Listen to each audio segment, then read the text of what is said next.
Bonjour. Lecture du livre des Actes des Apôtres, chapitre 1, verset 8. Jésus dit ceci à ses disciples. Mais vous recevrez une puissance, le Saint-Esprit survenant sur vous, et vous serez mes témoins à Jérusalem, dans toute la Judée, dans la Samarie et jusqu'aux extrémités de la terre. Le thème de notre méditation ce matin sera celui-ci. Puissance extraordinaire. Attention, ce n'est pas la puissance d'un homme, c'est la puissance de Dieu. Ici, dans le texte, Jésus parle à ses disciples avant de les quitter. C'est un revêtement qu'un serviteur de Dieu doit avoir pour pouvoir impacter le message autour de nous, autour de lui. Une puissance extraordinaire. Voilà. Mais il y a des conditions en amont à remplir avant de recevoir en soi cette puissance extraordinaire. Et quelles sont ces conditions en amont? La première, c'est la nouvelle naissance. Et qu'est-ce que la nouvelle naissance? Eh bien, c'est l'acceptation en soi d'une seconde vie. La puissance, elle est là. La puissance du Seigneur Jésus-Christ. Cette puissance entre en nous par la venue du Saint-Esprit. Mais il y a encore une autre expérience. C'est laquelle? La séparation de l'esprit et de l'âme. Il faut dire ceci.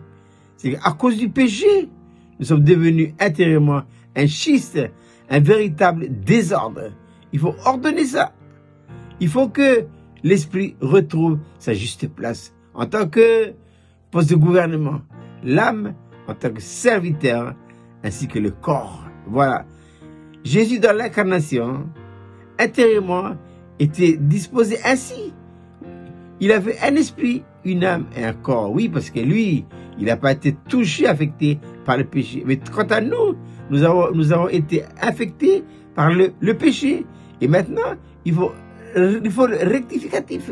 C'est pourquoi Jésus dira à ses disciples, il dit au verset 4 du chapitre 1, comme il se trouvait avec eux, il leur recommanda de ne pas s'éloigner de Jérusalem, mais d'attendre ce que le Père avait promis, ce que je vous ai annoncé, leur dit-il. Voilà, il faut attendre. Et pendant cette attente plus ou moins longue, eh bien, des choses intérieurement vont se passer. C'est pourquoi Jésus dira qu'à Jean a baptisé d'eau, mais vous, dans peu de temps, vous serez baptisés du Saint-Esprit. Séparation de l'esprit et de l'âme qui introduit le baptême du Saint-Esprit survenant sur vous. Sur vous, ça veut dire que le Saint-Esprit en nous a maintenant le pouvoir, la même mise sur l'instrument. Parce que il se retrouve dans l'esprit. L'esprit, comme je le disais tout à l'heure, devient maintenant l'élément de commande. Donc, dans cet élément de commande, le Saint-Esprit se tient là. Et qu'est-ce que le Saint-Esprit va faire maintenant avant de pousser la puissance? C'est que d'abord reconnaître. D'abord reconnaître tout le monde que Jésus, il est le Seigneur et Roi. C'est lui qui doit être au gouvernement. Le Saint-Esprit ne sera simplement que la main de Dieu en vous et en moi pour manifester cette puissance. Bien que ce n'est pas la puissance d'un homme qui se superpose à une autre puissance, c'est la puissance de Dieu lui-même agissant en nous. Une puissance extraordinaire. Ah oui, capable de tout faire. Il n'y a pas de limite. De chavirer, de renverser toute une situation. Voilà. Donc Jésus dit, vous serez mes témoins. Où ça?